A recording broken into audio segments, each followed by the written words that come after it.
চাওক তদন্ত আমাৰ চলি আছে। আমি এতিয়া পৰ্যন্ত 90 জনতকৈ অধিক সাক্ষীৰ আমি ষ্টেটমেণ্ট লৈছোঁ আৰু কিছুমান বিহু কমিটিৰো ষ্টেটমেণ্ট লৈছোঁ। তেওঁলোকৰো ভাষ্য দৰকাৰ তদন্তৰ কাৰণে। ভাষ্যত কি আহিছে সেইটো মই এতিয়া আপোনাক ক'ব নোৱাৰোঁ, যিহেতু তদন্ত চলি আহিছে। Is SIT received any response from the Singapore authority regards things that after the visit of? Yes, they are looking into our request and we are in touch with them. আৰু বিহু কমিটিক মতা হৈছে নে বেলেগ বিহু কমিটি? দৰকাৰ হ'লে মতা হ'ব। আমাৰ প্ৰয়োজন সাপেক্ষে আমি তেওঁলোকক মাতি আছোঁ।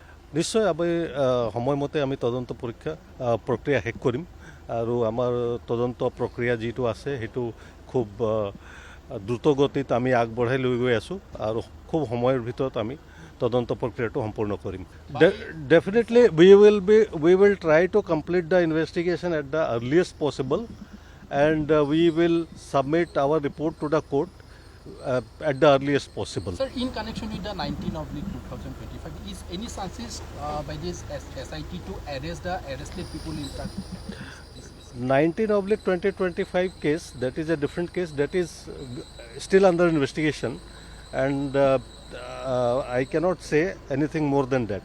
সাক্ষীসকলক আমি মাতি আছোঁ আৰু নিশ্চয় আৰু কিছু সংখ্যক সাক্ষীৰ আমি ষ্টেটমেণ্ট ল'বলগীয়া আছে, তেওঁলোককো মাতিম। Yes, notice we have issued to, because he is a Singaporean citizen, so Singapore police will do the needful and we are in communication with Singapore authorities. Thank you.